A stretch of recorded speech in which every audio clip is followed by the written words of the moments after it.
Satan used these men. He planted them. They are the seeds that he planted. And he created a false version of the faith from the Hebrews, and they replaced the authentic biblical faith. And here's even more evidence. Let's say you try to go back to what the scriptures say. You try to bring back our Father's name that was written over 6,000 times. And you try to live back according to what the Bible actually says. These people will tell you that you're satanic. They say you're part of the satanic Hebrew roots movement and the satanic sacred name movement. This is what people say today. So you have to wonder what the root of their religion actually is that they are protecting. Because the Bible starts from Hebrew. The Old Testament literally was written in Hebrew. That's the root. But people are adamant against it, and they will call you false for going back to the root of the Bible.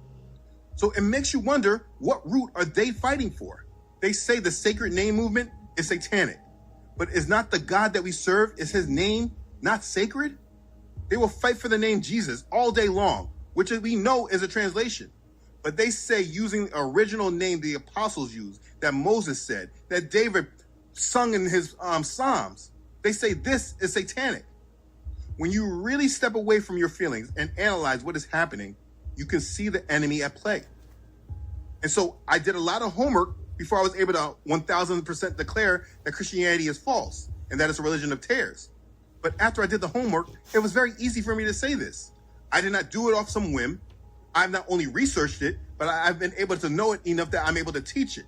I've explained it thoroughly through these videos, but people who are tied to the enemy, whether they know it or not, they will discredit me without hearing any evidence. And when they hear my evidence, they just go silent.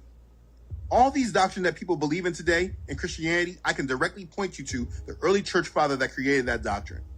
It's a doctrine that comes from tares. And people are so tied to protecting their religion, they will fight me instead of fighting for our Father. All I care about is our Father and his word and his truth. If Christianity was truly the vessel for this, I would proclaim it. Please trust, it would make things a lot easier for me in this ministry. I started this ministry as a Christian. If you're triggered because I call out Christianity and you think I shouldn't, you say it's because all Christians are different to you, then you should look deeper under the hood. You only call yourself a Christian from the influence of these men that you have never read their writings and you know very little about. You should be a set-apart one, a quota sheen, a follower of the way. You should be a natural or wild branch of Israel, not following religion, but following our Father and living aligned to what he